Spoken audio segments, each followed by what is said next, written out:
வணக்கம்ங்க. இன்றைக்கி நம்ம காப்பியாஸ் வில்லேஜ் கிச்சன் சேனலில் ஒரு இலையை பற்றி தான் நம்ம பார்க்க போகிறோம். இதுவும் ஒரு மூலிகை செடியோடைய இலை தான். நிறைய பேர் என்கிட்ட கேட்குறாங்க, இந்த இலையை சேர்த்து சமைக்கலாமா, சாப்பிடலாமா அப்படின்னு. அவங்களுக்கான பதிவு தான். இதை பார்த்த உடனே என்ன இலைன்னு யார் கண்டுபிடிச்சிங்கன்னு கமெண்ட்டில் சொல்லுங்கள். Hello viewers, welcome to காப்பியாஸ் village kitchen. இது வேறு ஒன்றும் இல்லைங்க, பிரண்டையோட இலை தான். நம்ம காப்பியாஸ் வில்லேஜ் கிச்சன் சேனல்லேருந்து நிறையா பிரண்டை தொக்கு, பிரண்டை நெல்லிக்காய் தொக்கு, பிரண்டை இட்லி பொடி, அதே போல் பிரண்டை முடக்கத்தான், மூலிகை எண்ணெய், மூட்டு வலி, நரம்பு வலிக்கெல்லாம் செய்து கொடுக்குறேன். அதனால் இந்த பிரண்டை வீட்டிலையே வளர்க்குறவங்க என்கிட்ட கேட்பாங்க, அதோடய இலையெல்லாம் சேர்த்து சாப்பிடலாமா, சமைக்கலாமா? சமைக்கலாங்க. நீங்கள் நினைக்கிற மாதிரி பருப்பில் போட்டு கூட்டு வைக்கிறது, சாம்பார் வைக்கிறது, ஒரு துவையில் சாதாரணமாக அரைக்கிறது செய்திட முடியாதுங்க. இந்த பிரண்டையில் எவ்வளவு அரிப்புத்தன்மை இருக்கோ அதே அளவுக்கு அந்த அரிப்பு நுணநனப்பு தன்மை அந்த இலையிலையுமே இருக்கும். ரொம்ப வீரியமாக தான் இருக்கும். அதனால் இதையுமே முறையாக தான் செய்து சாப்பிடணும். பிரண்டையுமே எப்போவுமே கொழுந்து, அந்த பிஞ்சியான பிரண்டை மட்டும்தாங்க பயன்படுத்தணும். நானுமே என்னுடைய ஆர்டர்ஸ்க்கெல்லாம் அதை தான் பயன்படுத்துவேன். அதோடைய நாரெல்லாம் எடுத்துகிட்டு தான் பயன்படுத்தணும். அதனால் இந்த இலைகள் நல்லா ஃப்ரெஷ்ஷாக கொழுந்தாக இருக்கிற இலைகளை பயன்படுத்தலாம். இது அந்த தண்டு கூடையே நீங்கள் தொக்கு செய்யும் போது இந்த இலையும் சேர்த்து தொக்கு செய்யுங்க. ஆனால் இலையை சேர்த்து நம்ம செய்யும் போது ஒரு 3 மாதம் அப்படிலாம் வைக்கிறது கொஞ்சம் கஷ்டமாக இருக்கும். ஒரு மாதம் வச்சு பயன்படுத்தலாம். இலையை நான் இது போல் தனிப்பட்ட முறையில் செய்து வச்சுப்பேன். அது ஆர்டருக்கெலாம் இல்லைங்க, எப்படி செய்யலான்றதை செய்து காட்டுறேன். இந்த இலையை சமைக்கணும் அப்படின்னா இதையுமே பிரண்டை மாதிரி முறையாக தான் செய்யணும். ஒரு வானொலி சூடு பண்ணி ஒரு 5-6 டேபிள் ஸ்பூன் நல்லெண்ணெய் சேர்த்துருங்க. கண்டிப்பாக நல்லெண்ணெயில் தான் பிரண்டையும் இந்த இலையுமே கண்டிப்பாக சமைக்கணும். ஏன்னா நல்லெண்ணெய்க்கு அந்த அரிப்புத்தன்மையை கொஞ்சம் எடுக்கக்கூடிய தன்மை இருக்குது, நல்லா வதங்கிடுச்சுன்னா. அதுக்காக தான் ஒரு 3 டேபிள் ஸ்பூன் உளுந்து சேர்த்துக்கிறேன். அதை வறுத்துடுங்க. தேவையான அளவுக்கு வரமிளகாய், இதில் ரொம்ப காரம் இருக்கணும்னு அவசியம் இல்லைங்க. அதனால் குறைவான அளவுக்கு கூட நீங்கள் காஞ்ச மிளகாய் சேர்த்துக்கிட்டால் போதும். சேர்த்து அதை வறுத்துடுங்க.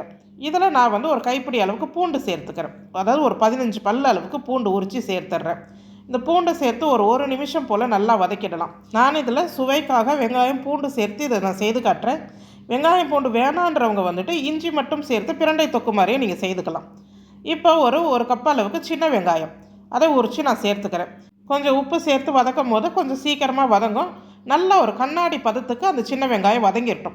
சின்ன வெங்காயத்துக்கு பதில் பெரிய வெங்காயம் சேர்க்கலாமான்னா சேர்க்கக்கூடாதுங்க. சின்ன வெங்காயம் இருந்தால் மட்டுமே சேருங்க, இல்லைன்னா சேர்க்காதீங்க. இது நல்லா வதங்கினதுக்கப்புறமா நாம் அலசி நல்லா நீர் வடித்து வச்சுருக்கிற இந்த பிரண்டை இலை, இந்த பிரண்டை இலையை அதில் சேர்த்து வதக்கணும். இந்த பிரண்டை இலையை எப்படி வதக்கணும்னா, நீங்கள் எப்படி இந்த பிரண்டையை வதக்குவீங்க, எண்ணெயில் நல்லெண்ணெயிலே நல்லா சேர்த்து அந்த நிறம் மாறுற வரைக்கும் வதக்குவீங்க இல்லைங்களா, அதே போல் வதக்கணுங்க. சும்மா பேருக்கு இதை வதக்கிட்டு நான் துவையில் அரைச்சிட்டு தாளிக்காமல் நான் சாப்பிட்றேன் அப்படின்னா கண்டிப்பாக வாயில் வைக்க முடியாது. தவறு யாரும் அப்படி செய்திடாதீங்க. ஏன்னா இந்த இலையில் அதிகமான நுணநுணப்பு தன்மை இருக்கும். அதனால் இதை பாதி வதங்கிருச்சு நான் டேஸ்ட் பண்ணி பார்க்குறேன்லாம் பார்க்காதீங்க. அதுவுமே தொண்டையை அப்படியே பிடிக்கும். ஏன்னா அந்த அளவுக்கு ஒரு அரிப்பு தன்மை இருக்கும். ஸோ இதை கொஞ்சம் கேர்ஃபுல்லாக நீங்கள் பிரண்டை சமைக்கிற மாதிரி தான் சமைக்கணும். நல்லா அந்த எண்ணெயிலேயே வதக்கிடணுங்க. பாருங்கள் அந்த கீரை எப்படி சுருங்கி வருது. இந்த பச்சை நிறம் மாறி அந்த கொஞ்சம் நிறம் மாறணும். அந்த அளவுக்கு நீங்கள் இந்த கீரையை வதக்கணும். கொஞ்சம் பொறுமையாக தான் வதக்கணும், ஹை ஃப்ளேம்லேயே வச்சு வதக்காதீங்க. இந்த அளவுக்கு வதக்கினதுக்கப்புறமா நான் இந்த கீரை கூட கொஞ்சம் கருவேப்பிலை, கொத்தமல்லி ரெண்டுமே சேர்க்க போகிறேன். நீங்கள் புதினா சேர்க்கணும்னு நினச்சிங்கன்னா புதினா சேர்க்கலாம். நான் இன்றைக்கி கருவேப்பிலை, கொத்தமல்லி மட்டுமே சேர்க்க போகிறேன். அதையும் ரெண்டுத்தையுமே சேர்த்து நாம் வதக்க போகிறோம். இதே பிரண்டை இலையை இதை போல் வதக்காமல் மசால் வடை செய்கிறோம் இல்லைங்க, அதில் நீங்கள் ஒரு 10-15 இலையை பொடிசாக நறுக்கிட்டு வெங்காயம், பச்சை மிளகாய் கூட சேர்த்து வடையில் தட்டி போடலாம். அது போலலாம் நான் செய்திருக்கிறேன்.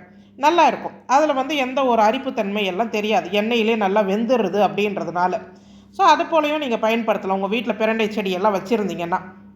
இப்போ பாருங்கள், நல்லா 1 கப் அளவுக்கு கொத்தமல்லி நல்லா அலசி நீர் வடித்து நறுக்கி சேர்த்துட்டேன். கருவேப்பிலை ஒரு கைப்பிடி அளவுக்கு சேர்த்துட்டேன். இதுக்குமே புளி பிரண்டைக்கு வைக்கிற மாதிரி தாங்க வைக்கணும். நான் நல்லா ஒரு எலுமிச்சப்பழம் சைஸு புளி சேர்த்துருக்குறேன். அந்த நார் எல்லாமே எடுத்துகிட்டு நான் இதில் சேர்த்துட்டேன். 1 ஸ்பூன் அளவுக்கு சீரகம் சேர்த்துருக்கேன். சேர்த்து நல்லா வதக்கிடுங்க. நல்லா ஆற விட்டுறணும். இந்த புளி சேர்த்து செய்யக்கூடியதுக்கு கண்டிப்பாக புளி சேர்த்தாதாங்க அதோடைய மருத்துவ குணம். அதனால் புளி சேர்க்காமல் இதை செய்ய முடியுமானா செய்ய முடியாது. பிரண்டையை புளியும் நல்லெண்ணெயும் சேர்த்து தான் சமைக்க முடியும். அப்போ தான் அதோடைய மருத்துவ குணம் நமக்கு கிடைக்கும், அரிப்பும் இருக்காது. இதையும் அதே போல் தான் செய்யணும். இப்போ வானொலி சூடு பண்ணிவிடுங்க. ஒரு 1/4 கப் அளவுக்கு நல்லெண்ணெய் சேர்த்துடலாம். இதுக்கு ஒரு 3/4 கப்பு நல்லெண்ணெய் தேவைப்படுங்க. நான் செய்திருக்கிற அளவுக்கு படிப்படியாக நான் எண்ணெய் சேர்க்க போகிறேன். கொஞ்சமாக எண்ணெய் சூடானது கடுகு சேர்த்துடலாம். ஒரு 2 வரமிளகாய் கிள்ளி அந்த விதை இல்லாமல் சேர்த்துட்றேன். கொஞ்சமாக கருவேப்பிலை சேர்த்துட்றேன். இதில் நீங்கள் பூண்டு தட்டி சேர்க்கணுன்னா உங்களோட விருப்பம், தாராளமாக சேர்த்துக்கலாம். நல்லா இது பொரிஞ்சதுக்கப்புறமா நாம் அரைச்சி வச்சுருக்கிற இந்த கீரை விழுது அதையுமே அதில் சேர்த்துடலாம். சேர்த்துட்டு மிதமான தீயில் நம்ம நல்லா கிளறணும். அதுக்கப்புறமா படிப்படியாக எண்ணெய் சேர்க்கலான்றதையும் பார்த்துக்கலாம். நல்லா இந்த எண்ணெயிலேயே இது வெந்து அந்த எண்ணெய் நல்லா பிரியணுங்க. அந்த அளவுக்கு பொறுமையாக தான் இதை கொஞ்சம் வதக்கணும். அதனால் அந்த பக்குவத்துக்கு நீங்கள் இதை செய்து வச்சிங்கன்னா தாராளமாக நீங்கள் 1 மாதம் வரைக்கும் வச்சு சாப்பிடலாம். மேலும் நம்ம காப்பியாஸ் வில்லேஜ் கிச்சன் சேனல்லேருந்து இது போல் மூலிகை பொருள்கள் இப்போ அதிகமாக வாங்குறது வந்து இந்த முடவாட்டுக்கால் சூப் மிக்ஸ் நிறைய பேர் வாங்குறாங்க. கருவேப்பிலை லட்டு நிறைய பேருடைய சந்தேகம், எவ்வளோ தருவீங்க? இது பாருங்கள், இது தாங்க லட்டு சைஸு. ஒரு 18-19 கிராம் இருக்கும் ஒரு லட்டு. 30 லட்டு அரை கிலோக்கு. அதுதான் நான் மினிமம் ஆர்டர் தரேன். வேணுன்றவங்க தாராளமாக வாங்கலாம்.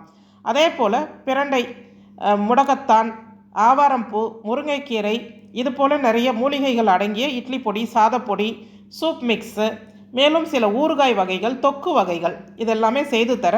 செய்ய முடியாதவர்கள், குறிப்பாக முதியோர்கள், இதில் கொடுத்துருக்க வாட்ஸ்அப் எனக்கு தொடர்பு கொள்ளுங்கள். இப்போ அந்த எண்ணெயெல்லாம் நல்லா இழுத்ததுக்கப்புறம் இன்னும் ஒரு 1/4 கப் எண்ணெய் நான் சேர்த்துட்றேன். சேர்த்து நல்லா நம்ம அதை கிளற அந்த எண்ணெய் வந்து உள்ளே இழுத்து வெளியிட ஆரம்பிக்கும். இது போல் ஒரு 3 தடவை நான் 1/4 கப்பு எண்ணெய் சேர்த்துட்டேங்க. இப்போ நம்ம ஊறுகாய் பொடி, வெந்தயம் 1 ஸ்பூன், கடுகு 2 ஸ்பூன், அது வெறும் வானிலையில் வறுத்து பொடி செய்து வைப்போம் இல்லைங்களா, அது மட்டும்தான், வெறும் வெந்தயம் கடுகு. அதில் ஒரு 2 ஸ்பூன் அளவுக்கு பொடி சேர்த்துட்றேன். ஒரு 2 ஸ்பூன் நீங்கள் நாட்டு சர்க்கரை சேர்த்துடலாம். இதில் நான் நாட்டு சர்க்கரைக்கு பதில் நான் இப்போ உங்களுக்கு காமிச்சேன் இல்லைங்களா, கருப்பட்டி க்யூப்ஸ், சுக்கு மிளகு திப்பிலி அடங்கிய திரிகடுக கருப்பட்டி க்யூபுங்க இது. அதில் நான் ஒரு துண்டு சேர்த்துட்றேன். அதனால் எல்லாமே இதில் சேர்க்கக்கூடிய பொருளுன்றதுனால நான் அப்படியே சேர்த்துட்றேன். அந்த சூட்லேயே நல்லா கரைஞ்சிரும். நல்லா அப்படியே அந்த இனிப்புக்கு அதுவுமே நல்லா சேர்ந்து ஒரு அல்வா பதத்துக்கு வந்துடுங்க. வானலியில் ஒட்டாமல் அந்த எண்ணெய் நல்லா பிரிஞ்சு இந்த பக்குவத்துக்கு நீங்கள் வதக்கி எடுத்து நல்லா ஆற வச்சு ஒரு பாட்டிலில் ஸ்டோர் பண்ணி வைங்க. ரெஃப்ரிஜிரேட் பண்ணி, ஏன்னா இதில் நம்ம பூண்டு வெங்காயம்லாம் சேர்த்துருக்கோம். மேலும் இது கீரை வகை, நீங்கள் ஃப்ரிட்ஜில் வச்சு தான் பயன்படுத்த முடியும். அப்படி வச்சு பயன்படுத்தினீங்கன்னா தாராளமாக ஒரு 1.5 மாதத்துக்கு மேலே நீங்கள் பயன்படுத்தலாம். மதிய வேளையில் சுடு சாதத்தில் சேர்த்து சாப்பிடலாம். பிரண்டை மாதிரியே இந்த எலும்புகளுக்கு, இந்த மூட்டு வலிக்கெல்லாம் இதுவுமே ஒரு மருந்து மாதிரி தான். அதனால் பிரண்டை கூடவே சேர்த்தும் சமைக்கலாம். இந்த கீரையை வந்து இனிமேல் தூரம் போடணும் அப்படின்லாம் நீங்கள் நினைக்க வேண்டாம். செடி வச்சுருக்கிறவங்க இதை மட்டுமே எடுத்து தனிப்பட்ட முறையில் கூட இது போல் செய்து வச்சுக்கோங்க. பாருங்கள், சாதத்தை வந்து சுட சுட சாதம் எடுத்து அந்த தொக்கு சும்மா 1 ஸ்பூன் தொக்கு போட்டால் போதுங்க. 1 ஸ்பூன் 1.5 ஸ்பூன். மேலும் பிரண்டை வந்து தினசரி சாப்பிடக்கூடாது. பிரண்டையை அளவாக எடுத்துக்கணும், மருந்தாக எடுத்துக்கணும். நான் கொடுக்குற எல்லா கஸ்டமர்ஸ்க்குமே அதை நான் அழுத்தி சொல்லுவேன். கால்சியம் அளவாக எடுத்துக்கிட்டால் தாங்க மருந்து. அதிகமாக எடுத்தால் அதுவே நம்மளுடைய போனை மிருதுவாக்கும். இந்த பிரண்டை இலை தொக்கு உங்களுக்கு பிடிச்சிருந்தால் ஒரு லைக் போடுங்க. நன்றி.